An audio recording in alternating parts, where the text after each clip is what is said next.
Hello hello नमस्कार dear students, the dream classes में मैं अखिलेश कुमार आप सभी का तहे दिल से स्वागत करता हूं। दोस्तों नमस्कार, गुड मॉर्निंग, राधे राधे, सभी लोग बढ़िया हो दोस्तों। और जैसा कि आप लोगों ने अब थंबनेल देख ही लिया होगा, पीछे जो सिलेबस डिस्कशन का थंबनेल है, आप लोगों के पास में टॉपिक वाइज पीवाई क्यूज और स्ट्रेटजी आप लोगों की क्या होनी चाहिए वो हम लोग यहाँ पर डिस्कस करने वाले हैं। बीएससी सेम 2 राजस्थान यूनिवर्सिटी का सिलेबस इस क्लास के अंदर हम लोग आज डिस्कस करेंगे। तो चलिए आइए विदाउट देरी के हम लोग अपना टॉपिक डिस्कस करते हैं। Same 2 university of Rajasthan mathematics के बच्चों के लिए खुशखबरी है, डी ड्रीम क्लासेज आप लोगों के लिए ऑनलाइन ऑफलाइन आ चुका है दोस्तों। गांधीनगर जयपुर पर आप लोग यहां पर विजिट कर सकते हैं, अपनी क्लासेज को रेगुलर कर सकते हैं। चलिए तो हम लोग स्टार्ट करते हैं अपने टॉपिक पर। देखो सबसे पहला है कि आपकी कौन कौन सी बुक्स यहां पर आने वाली हैं, आपके किस तरीके से क्वेश्चंस पैटर्न रहेगा, आपका किस तरीके से पेपर आएगा और आपको किस तरीके से तैयारी करनी है, कौन कौन सी बुक्स पढ़नी है, कौन कौन से टॉपिक्स पढ़ने हैं, कहां कहां से आने वाले हैं, उन सब चीजों पर हम लोग विचार करेंगे। देखो आपके यहां पर 2 बुक चलती हैं। एक बुक है जिसका नाम है डिफरेंशियल कैलकुलस। कौन सी है? डिफरेंशियल कैलकुलस है। और दूसरी बुक चलेगी इसके अंदर, उसे कहते हैं हम लोग इंटेग्रल कैलकुलस। 2 बुक चलेंगी और यहां पर पैटर्न क्या रहेगा वो देखते हैं। अब यहां से आपकी 3 यूनिट होती हैं और यहां से 1 यूनिट होती है। हालांकि इसका थोड़ा सा एक पॉइंट ये है, वो यूनिट 3rd में भी आप लोगों को यहाँ पे देखने को मिलेगा। अब ये 3 पार्ट में यहाँ पर पेपर आपका डिवाइड होता है। वो कैसे होता है सुनना ध्यान से, कि सबसे पहला यहाँ पर आपके 150 नंबर का पेपर होने वाला है।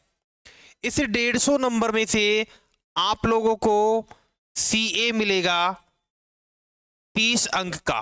कितने का? 30 अंक का। इसका मतलब है कंटिन्यूअस असिस्टमेंट। कंटिन्यूअस असेसमेंट जो होते हैं यानी कि आपके प्रैक्टिकल जो हैं, ओके, वो यहां से आप लोगों को मिलेगा। और 120 नंबर का आपका पेपर यहां पर होने वाला है। क्लियर है? 120 नंबर का आपकी जो पेपर है या रिटन थ्योरी जो है वो आपकी चलेगी। पेपर रिटन जो होगा आपका ये चलेगा यहाँ पर। अब 120 और 30, अब इनमें से आप लोगों को कितने कितने मार्क्स चाहिए होते हैं कि सर हम लोग क्वालिफाई हो जाए या हम लोग इनमें पास हो जाए कैसे भी करके, हमारी बैक ना लगे, उनको बताओ एक बार।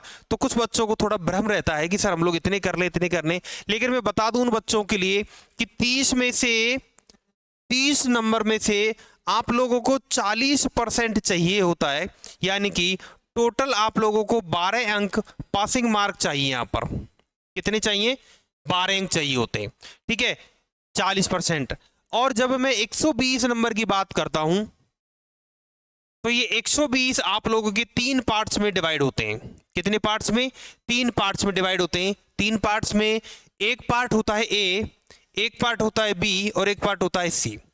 पार्ट ए के अंदर 10 क्वेश्चन आते हैं और प्रत्येक क्वेश्चन 2 अंक का होता है, यानी कि 20 अंक के क्वेश्चंस आपके पास में यहां से मिल जाते हैं। पार्ट ए की बात कर रहा हूं मैं, केवल किसकी बात कर रहा हूं? पार्ट ए की बात कर रहा हूं। यहां से आप लोगों को मिल जाते हैं। पार्ट बी की तरफ जब आप लोग जाते हो तो पार्ट बी में आप लोगों को टोटल क्वेश्चन 4 मिलते हैं, जिसमें से आप लोगों को केवल 2 ही क्वेश्चन अटेम्प्ट करने होते हैं। ठीक है, इन दोनों क्वेश्चंस में एक एक क्वेश्चन आपका 10 नंबर का होता है और ये टोटल भी आपके पास 20 अंक के बन जाते हैं। कितने अंक के? 20 अंक के। यानी 4 में से 2 है, आपके पास चॉइस है कि आप लोग क्या कर सकते हो, 4 में से 2 क्वेश्चन यहां पर कर सकते हो।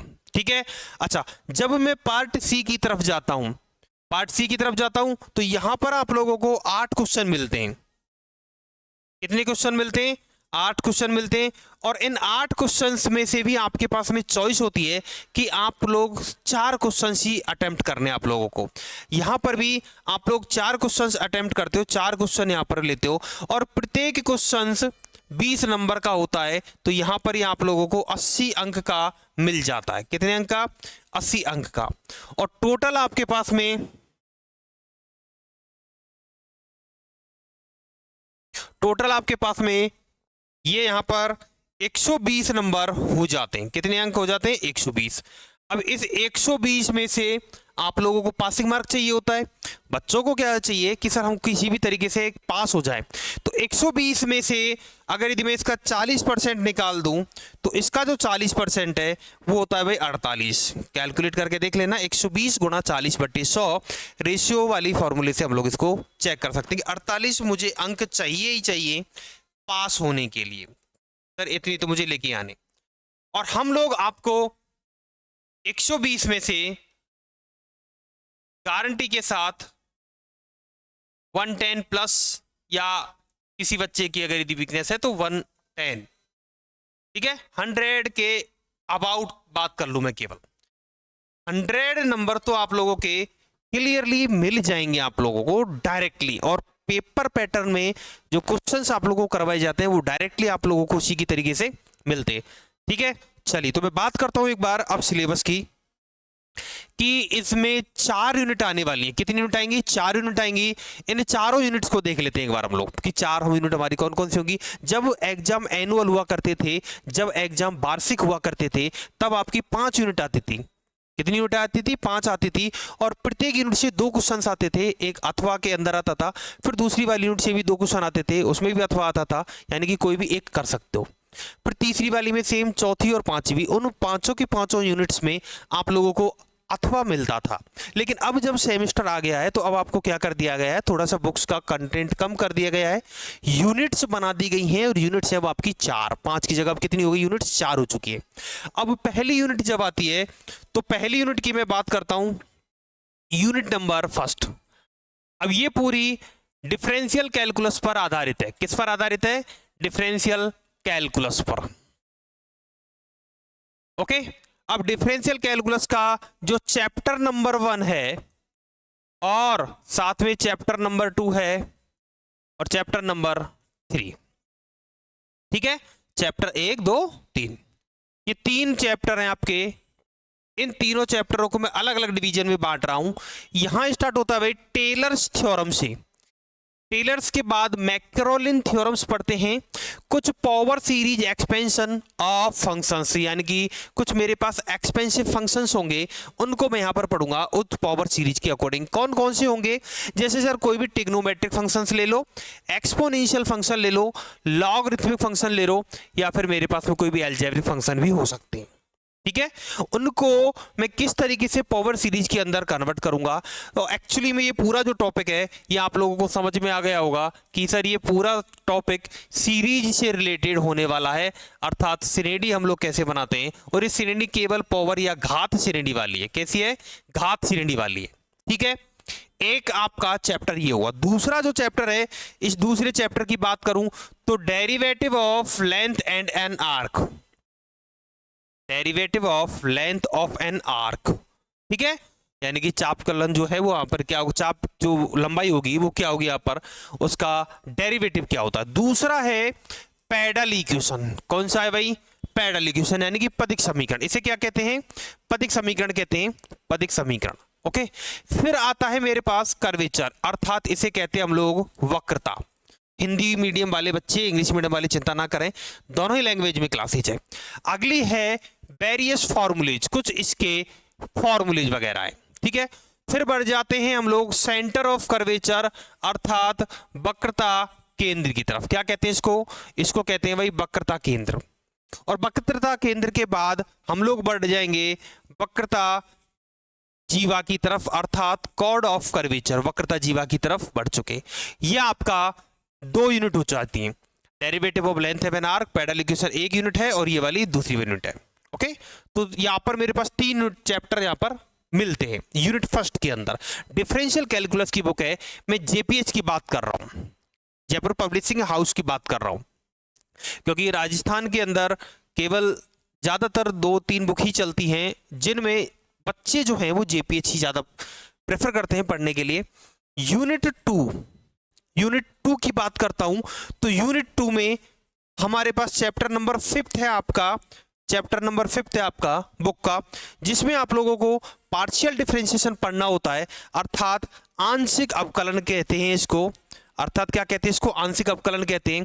आयलर्स थ्योरम पढ़नी होती है, आयलर्स थ्योरम, आयलर के इसको हम लोग पढ़ते हैं होमोजीनियस अर्थात समघात के लिए। किसके लिए पढ़ते हैं? समघात के लिए पढ़ते हैं। इस समघात को हम लोग चेन रूल की तरफ लेके जाते हैं, chain rule of partial differentiation, यानी कि श्रृंखला जो नियम है उसकी तरफ हम लोग लेके जाते हैं। फिर हम लोग टोटल डिफरेंशिएशन यानी कि संपूर्ण अवकलन, ठीक है, वो हम लोग यहां पर पढ़ेंगे। फिर हम लोग डिफरेंशियल ऑफ इम्प्लीकेटेड यानी कि कुछ मेरे पास इम्प्लीकेटेड फंक्शंस होंगे उनको हम लोग यहां पर पढ़ेंगे। ये आपका एक चैप्टर हुआ यहां से और यहां तक वाला, चैप्टर नंबर 5। कौन सा है? Chapter number 5। अब बढ़ूंगा मैं चैप्टर नंबर 6 की तरफ। ये रहा मेरे पास चैप्टर नंबर 6। यहां से मैं कलर चेंज कर रहा हूं, एनवलप। ये चैप्टर नंबर 6 है, एनवलप, जिसे में 1 parametric families of curve and when 2 parametric families are connected by a relation, ये मैं यहां पर पढ़ूंगा। ठीक है, ये मेरा एक चैप्टर हो गया। ओके, चैप्टर नंबर 6 हो गया। तो चैप्टर नंबर 5 हुआ, चैप्टर नंबर 6 भी हो चुका है यहां पर आप लोगों का। अब बढ़ता हूं मैं चैप्टर नंबर 8 की तरफ, जो है आपका maxima minima and functions of 2 variable. ठीक है, और साथ में लैग्रांज मेथड फॉर अनडिटरमिनेट मल्टीप्लर, यानी कि यहां पर आप लोगों को चैप्टर नंबर 8 मिलता है और चैप्टर नंबर 8 के अंदर आप लोगों को maxima minima, indeterminate form for Lagrange method मिलता है। ये दोनों के दोनों यहां पर मिलते हैं। ये आपका मैक्सिमा मिनिमा हो गया। ठीक है, चैप्टर नंबर 7। अगला आता है यूनिट 3। यूनिट 3 में आप लोग यहां पर देख पा रहे हो कि एसिम्प्टोट्स, अर्थात यहां पर आप लोगों को अनंत स्पर्शियां देखने को मिलती हैं, अनंत स्पर्शियां देखने को मिलती हैं, एसिम्प्टोट्स जिन्हें हम लोग कहते हैं। ये चैप्टर नंबर 8 है आप लोगों को। ओके, इसकी डेफिनेशंस क्या है? पैरेलल टू कोऑर्डिनेट एक्सिस, यानी कि ये किसी भी एक्सिस अर्थात अक्ष के समांतर होंगी, उनकी अनंत स्पर्शी क्या होगी, यानी कि यहां पर लिख लो अक्षों के समांतर, अक्षों के समांतर जो अनंत स्पर्शी हैं वो हम लोग कैसे निकालते हैं। अगला है journal relation algebraic curve. Algebraic curve किसके लिए? जर्नल रेशनल के लिए।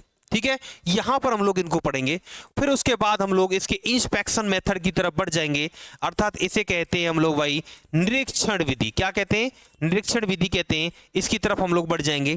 फिर intersection of a curve and their asymptotes, अगर यदि 2 कर्व मेरे पास में इंटरसेक्शन कर रहे हैं कहीं पर, तो उनके लिए एसिम्प्टोट्स क्या बनेगी वो हम लोग पढ़ेंगे।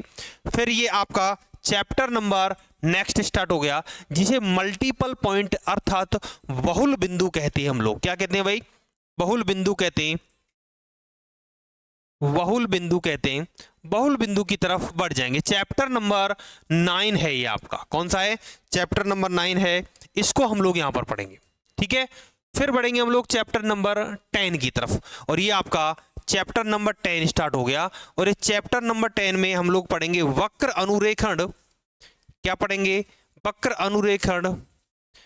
और ये वक्र अनुरेखण तीनों फॉर्मेट में चलेगा, जहां पर आप लोगों को कार्टेशियन भी पढ़ना है, आप लोगों को ध्रुवीय भी पढ़ना है, और साथ में यहां पर प्राचलिक भी पढ़ना है। तीनों के तीनों आप लोगों को यहां पर पढ़ने वक्र अनुरेखण में, कर्व ट्रेसिंग के अंदर। ये आप लोगों का चैप्टर नंबर 10 हुआ। तो यहां तक यूनिट 3 का जो पार्ट है वो डिफरेंशियल कैलकुलस का है, जो यहां कंप्लीट हो जाता है यूनिट 3 के मैं कहूं कि 80% पर। अब ये केवल 20% बचता है आपका, ये 20% बचता है, और इस 20% में आपका केवल बीटा गामा फंक्शन, जो आपकी इंटीग्रल कैलकुलस यहां से स्टार्ट हो जाती है। ओके, इसमें एक आपका केवल चैप्टर नंबर 1 है, जो केवल गामा और बीटा फंक्शंस पर आधारित है। गामा बीटा फंक्शंस यहां से पढ़ेंगे हम लोग। ओके, चैप्टर नंबर 3 के लास्ट में। फिर चैप्टर नंबर 4 की तरफ बढ़ते हैं, तो यहां पर आप लोगों को डबल इंटीग्रेशन मिलता है, और ये डबल इंटीग्रेशन 2 फॉर्मेट में मिलता है, या तो कार्टेशियन होगा या पोलर पूछा जाएगा। क्या पूछा जाएगा? या तो कार्टेशियन पूछा जाता है यानी कि कार्तीय पूछा जाएगा, या पोलर यानी कि ध्रुवीय पूछा जाएगा। उसके बाद में एक्सिस वगैरह हो जाएंगे इसमें। फिर इस डबल इंटीग्रेशन को हम लोग चेंज कैसे करते हैं, अर्थात change of order of integration. Okay, यानी कि हम लोग किस तरीके से इसके इंटीग्रेशन को चेंज करेंगे। तो ये डबल इंटीग्रेशन वाली बात है, ये आपका एक चैप्टर है। क्लियर है? अब अगला जो चैप्टर है, चैप्टर नंबर 3, ये है आपका ट्रिपल इंटीग्रेशन, डिरिचलेट इंटीग्रेशन। ये एक चैप्टर होता है आपका, ये पूरा का पूरा एक चैप्टर है आपका। ठीक है, ये पूरा आप लोगों का एक चैप्टर है, ट्रिपल और डिरिचलेट। ठीक है, हालांकि इसमें हम लोग लीवेल भी पढ़ लेंगे, उसमें भी कोई दिक्कत नहीं है, इनको हम लोग यहां पर पढ़ेंगे। फिर हम लोग रेक्टिफिकेशन की तरफ बढ़ जाएंगे, रेक्टिफिकेशन और एरिया, ये आपका एक चैप्टर है। और फिर हम लोग last and finally volume and surface of solid of revolution, इनकी तरफ बढ़ जाएंगे। तो ये वाला लास्ट चैप्टर है मेरे पास। तो यहाँ पर थोड़े से चैप्टर बढ़ रहे हैं, लेकिन चिंता की बात नहीं है। यहाँ पे सबसे अच्छा मुद्दा ये है कि आप लोगों के पास इन चैप्टर्स में 2-3 मेथड होते हैं, केवल वही याद रखने होते हैं, बाकी सारे के सारे क्वेश्चंस उन्हीं पे बेस कंप्लीट हो जाते हैं। ठीक है, तो ये आपके 4 यूनिट होंगी। किस तरीके से आप लोगों के यहाँ पर क्वेश्चंस वगैरह आएंगे, किस तरीके से मार्किंग होगी, वो सब यहाँ पर आप लोगों को देखने को मिल रहा है। ठीक है दोस्तों, तो डे ड्रीम क्लासेज में आप सभी का मैं धन्यवाद करता हूं दोस्तों, थैंक यू सो मच, शुक्रिया। इसी तरीके से जुड़े रहिए डे ड्रीम क्लासेज के साथ में। और मैं अखिलेश कुमार आप सभी को विश्वास दिलाता हूं दोस्तों कि सपनों पर विजय पाने का समय डे ड्रीम क्लासेज के साथ कभी मत खोना। डे ड्रीम क्लासेज करेगा आपके अपने सपनों को पूरा, आपके सपनों को बदलेगा हकीकत में, और अपने माँ बाप की फिक्र को फक्र में बदलने का समय आ चुका है। ठीक है, धन्यवाद दोस्तों, जय हिंद, जय भारत। मिलते हैं अगली वाली क्लासेज में।